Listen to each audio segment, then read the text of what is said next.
Hi friends, ഇന്ന് നമ്മൾ വന്നിരിക്കുന്നത് ചെറിയൊരു മറ്റൊരു വീഡിയോയുമായിട്ടാണ്. പശുവിന്റെ ദേഹത്തെ ചെള്ളിനെ നമുക്ക് എങ്ങനെ പ്രതിരോധിക്കാം അതിനെ കുറിച്ചാണ് നമ്മൾ ഇന്നത്തെ വീഡിയോയിൽ പറയുന്നത്. അതിന് ഞാനിവിടെ ഉപയോഗിച്ച മാർഗങ്ങളെ കുറിച്ചുമാണ് നിങ്ങളോട് ഞാൻ സംസാരിക്കുന്നത്. അതിനു മുമ്പ് പശുവിന് ചെള്ളുകൾ ഉണ്ടായി കഴിഞ്ഞാലുള്ള ദൂഷ്യവശങ്ങളെ കുറിച്ച് നമുക്കൊന്ന് ആദ്യം സംസാരിക്കാം. പശുവിന് ചെള്ളുകൾ ഉണ്ടായി കഴിഞ്ഞാൽ എത്രയും പെടുന്നതിന് അതിനെ മാറ്റാനുള്ള മാർഗം നമ്മൾ കണ്ടെത്തിയിരിക്കണം. അല്ലാത്ത വശം ഓരോ ദിവസം ചെല്ലുന്തോറും ചെള്ളുകൾ പെറ്റുപെരുകി പശുവിന്റെ ദേഹത്തെ ചോരകളെല്ലാം കുടിച്ചു പറ്റിക്കാൻ സാധ്യതയുണ്ട്. രക്തം കുറയണ അനുസരിച്ച് പശുവിന്റെ രോഗപ്രതിരോധ ശേഷി കുറയുകയും അതോടെ പല അസുഖങ്ങളും വന്നു ചേരാൻ വളരെയധികം സാധ്യത കൂടുതലാണ്. അപ്പൊ നമ്മൾ ഇവിടെ ചെയ്യുന്നത് മാർഗമാണ് നിങ്ങളോട് പറയുന്നത്. ഞാൻ ഇവിടെ പശുവിന്റെ ദേഹത്ത് സ്കിന്നിൽ ഇഞ്ചക്ഷനാണ് ആദ്യം ഞാൻ നൽകുന്നത്. ആ മരുന്ന് നമുക്കൊന്ന് പരിചയപ്പെടാം.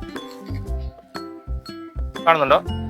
ഈ മരുന്നാണ് നമ്മളിവിടെ പശുവിന് ഇഞ്ചക്ഷൻ ചെയ്യുന്നത്. അത് ഒരിക്കലും നിങ്ങൾ നേരിട്ട് ചെയ്യരുത്. ഒരു ഡോക്ടറെയും കൊണ്ടോ ഒരു LA കൊണ്ടോ മാത്രമേ നിങ്ങൾ അത് ചെയ്യാവുള്ളൂ.